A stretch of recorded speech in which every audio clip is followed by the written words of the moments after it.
Bismillahirrahmanirrahim. Assalamualaikum warahmatullahi wabarakatuh. Perkenalkan, nama saya Muhammad Ilmi Hafiz.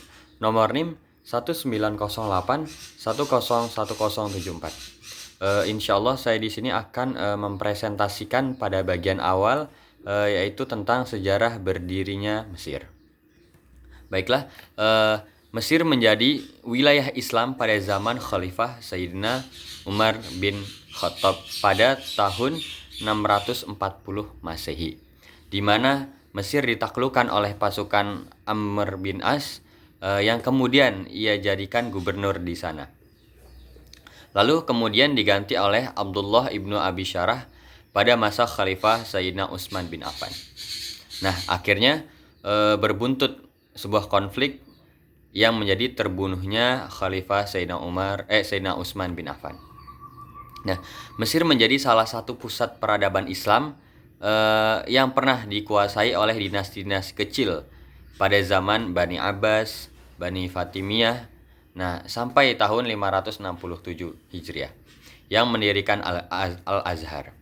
Nah, adapun dinasti Al-Ayyubiyah juga pada 567 sampai 648 Hijriah. Nah, dengan yang terkenal pada Perang Salib dan Perjanjian Ramallah mengenai Palestina. Dinasti Mamluk 648 sampai 922 Hijriah sampai ditaklukkan oleh Napoleon dan Turki Utsmani. Lalu Mesir tumbuh dengan mengambil peran yang sangat sentral sekali, khususnya di Afrika. Yang pertama itu menjadi pusat pengembangan Islam di wilayah Afrika sendiri, yaitu di Mesir. Selanjutnya itu menjadi kekuatan Islam yang memiliki kekuatan besar di Afrika. Lalu melakukan pengembangan Islam di Mesir merupakan napak tilas daripada melanjutkan sejarah daripada Nabiullah Musa alaihi salam. Selanjutnya Mesir modern. Mesir modern mengalami pergulatan sosial maupun politik yang cukup panjang. Semenjak masuk ke dalam wilayah kekuasaan Islam, Mesir mengalami pergantian rezim berkali-kali saat imperialisme Inggris masuk ke dalam Mesir. Nah, lalu Mesir dijadikan sebagai sarana eksploitasi sumber daya alam untuk kepentingan kapitalis Inggris. Selanjutnya, Inggris banyak ikut campur juga dalam masalah Mesir setelah jatuhnya sebagai saham di terusan Suez di tangan Inggris. Nah, selanjutnya terjadi banyak kemerosotan terutama di bidang ekonomi. Pemerintah Inggris sendiri sudah sangat lama bercokol di Mesir. Sejak terusan Suez dibuka pada tahun 1869 Masehi. Nah, Inggris mulai menaruh perhatian terhadap Mesir. Lalu Mesir modern sering mengalami pergulatan politik seperti yang tadi, sangat berkepanjangan dan bertahap. Sampai dengan tahun 2013 ini terhitung sudah 3 kali terjadi revolusi di Mesir yang didasarkan kepada ketidakstabilan pemerintah dan politik Mesir.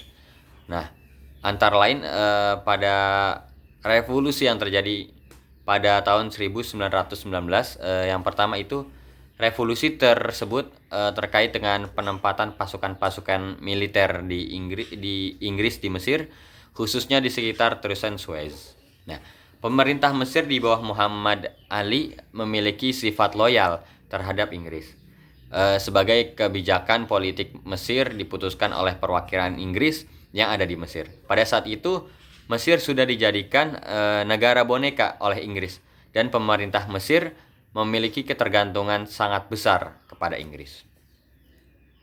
Selanjutnya yaitu Revolusi Mesir 23 Juli 1952 yang kedua, dipimpin oleh Gamal Abdul Nasser. Nah, beliau ini berusaha untuk menumbangkan kekuasaan Raja Farouk dan penguasaan Inggris tadi di Mesir. Nah, dominasi kekuatan yang menggerakkan revolusi Mesir 23 Juli 1952 berasal dari gerakan Free Officers atau perwira bebas. dan gerakan Ikhwanul Muslimin. Revolusi ini sekaligus menandai berakhirnya pemerintahan monarki Mesir, beralih menjadi negara republik yang syarat akan modernisme. Mungkin itu yang dapat saya sampaikan, kurang lebihnya saya mohon maaf. Billahi taufiq wal hidayah. Assalamualaikum warahmatullahi wabarakatuh. Sekian, terima kasih.